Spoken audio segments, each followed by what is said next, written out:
Quelle histoire! Bienvenue pour une émission spéciale dédiée aux 40 ans des radios libres, des radios locales et aux 100 ans de la radio.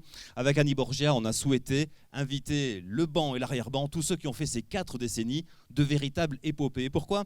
Eh bien parce que c'est votre vie, notre vie à tous, qui a été marquée par ces radios. Ces radios, vous les avez tous écoutées, où que vous soyez dans les Alpes du Sud, sachant que notre territoire a été parmi les pionniers les plus performants en termes de radio. C'est aussi par ces radios que vous avez vécu toute la vie, toute l'actualité, toute la vie de nos territoires au fil de ces décennies. Et vont défiler au fil de cette émission eh bien, les quelques-uns ou la quasi-totalité des personnalités marquantes de cette histoire de la radio dans les Alpes du Sud. Annie, vous avez commencé à quel âge, vous? 13 ans. À 13 ans, 14 oui. ans, battu. 13 à ans. 13 ans. Moi, j'avais la voix qui n'avait pas encore mué tout à l'heure. Certains mots que c'est moi, ça devait faire comme ça, bonjour. Bienvenue dans le 8 parade, ou je sais plus ce que c'était. On faisait les émissions interclasses, etc. Vous avez commencé à la rame, vous, c'est ça? Oui, à la rame à Embrun, j'étais en 4e. Et on était toute une équipe du collège à animer le samedi après-midi ou le mercredi après-midi des émissions.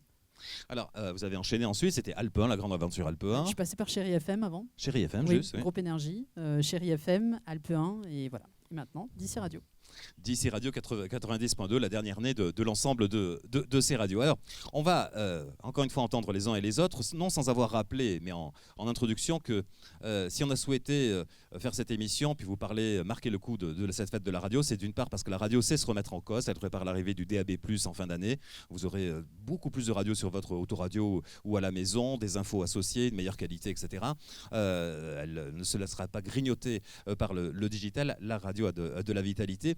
Mais surtout, en termes d'introduction, souligner le fait que la radio n'est rien sans vous, les auditeurs. Tous ceux qui l'ont oublié dans l'histoire de la radio l'ont appris à leurs dépens, et souvent, quelquefois, sèchement. Je peux prendre l'anecdote de la suspension des grosses têtes sur RTL. Ça a vite été remis. Voilà, c'est vous les patrons, c'est vous les directeurs d'antenne en fait, de l'ensemble de ces radios. Et toute notre histoire qu'on va vous raconter, eh bien, c'est la vôtre. Et c'est vous qui avez décidé de tout ce qui s'est passé.